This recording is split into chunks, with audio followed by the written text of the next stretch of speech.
Hello and welcome to TiElogues Q&A, where we invite queries from members, startups, founders, and get an expert on board to answer them for you. And the expert in the house today is Sunaina of Gridlines. Welcome, Sunaina, and I'll Thank you. dive straight into the questions. So the first question from my member is that we are in the growth phase and profitable. However, leadership hiring has been a problem for us. Most of the folks are looking for us to raise a larger round before they come on board. Another aspect of that is that of ESOP structuring. What should be the ideal framework for allotting ESOPs? So, to begin with, what's happening today is that it's really an employee's market and not an employer's market. Every company which is in the startup phase and maybe like a growth phase in this case, they have limited access to funds till the company grows and then the kitty increases. So, what the companies tend to do in this case is that they will offer something called ESOPs, which are employee stock options. These the way this works is that it's along with the salary, it's part of their package. And really speaking, if you ask somebody what is your package, they just mention the salary and the incentives. They really never talk about the ESOP as part of the package. In a lot of cases, what's happened, so these ESOPs basically can then be cashed out at any point in time. So it can be done on an annual basis depending on how the company decide to structure it. It can be when the employee is quitting, and this only applies for listed companies because there has to be market value to it, and the shares have to have a value to it. If it's a private limited company, then obviously there can be no valuation put to it. And of course, any company which is a small company obviously cannot do this because then it's something which is there's no market price to it.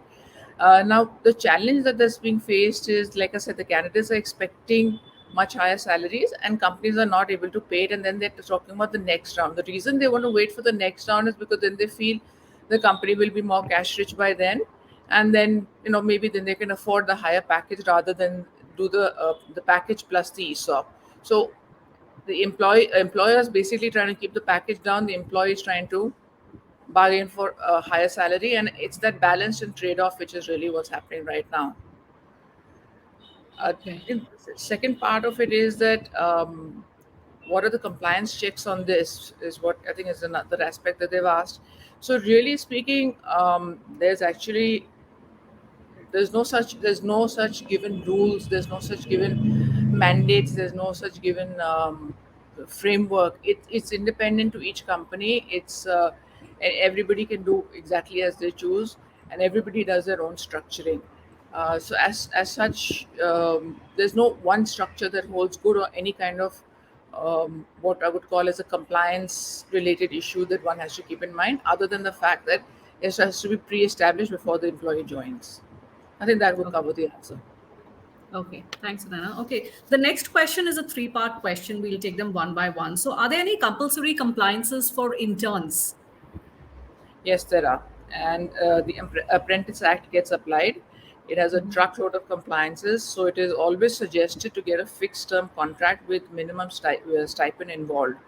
Now, hiring interns is actually a practice across, and challenge begins when you intend to pay. Sorry, you don't intend to pay.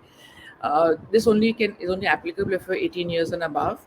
And so what happens is, if the company decides that the intern hasn't performed and they want to then not compensate as was agreed, then that's when the challenges come up. But the intern is covered by the Apprentice Act, and that must be applied. And like I said, it has to be of a minimum age.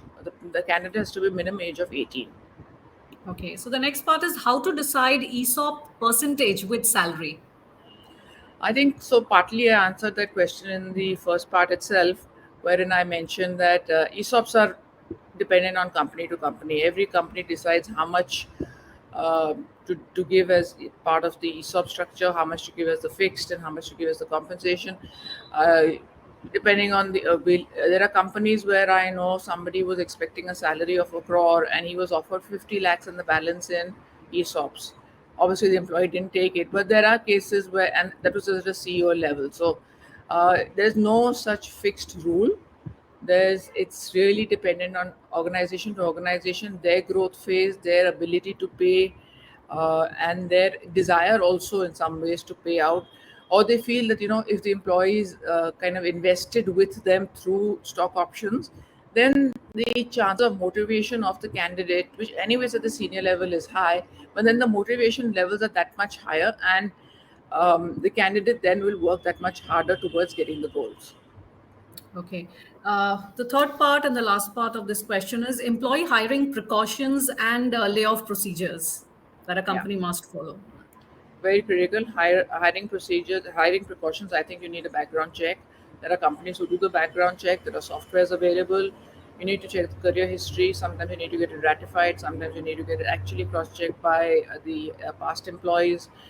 You need to be very, very clear about your terms of employment, and everything comes in your offer letter. And if there's any ambiguity in there, then there you're asking for trouble, and there is potentially an issue. Now, when you come to layoffs, there's a notice period which is mentioned in your hiring letter, and that will clearly state what is your severance period, etc. And so let's say it's a 1 month, so you may decide that I want to let the employee go. I'll just pay the salary in lieu instead, and ask uh, the employee to leave, or let him finish out the notice period and then he gets paid and leaves. So the options are available, but the notice period is has to be complied with, and there's no getting away from that.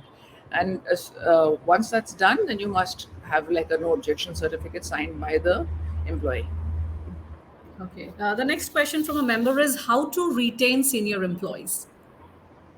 Yeah, so here we're talking about hippos, basically the high performance individuals, and what we need to work on is their career growth and their plan. So here it's got to be a tailored retention model. So it's individual to individual, and depending on what that person's capabilities are, where they're in their path of career, where they're in their stage of career, which particular field of employment they are in, which particular industry they are in, and accordingly create the retention plan. So I think amongst the important things is there will be every individual will have certain motivators. I'll, let's say for me, for example, for me, I think salary is not such a big motivator as the company culture, the respect, the ability to take decisions. Sometimes a lot of employees just want the ability to take decisions free of what the owners would say, because then it just stagnates and just it just delays the whole period.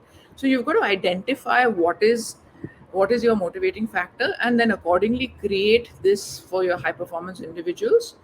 And I think a lot of them is, then of course the natural part is the incentive, the lucrative schemes, which is the cash offers or whatever, the bonuses, the incentives, the ESOPs if possible. So all that of course then comes into consideration, but the most important part I think is creating a tailor-made solution for the candidate. Thanks, Sunaina. We have more queries coming in, so we will continue this Q&A session next week.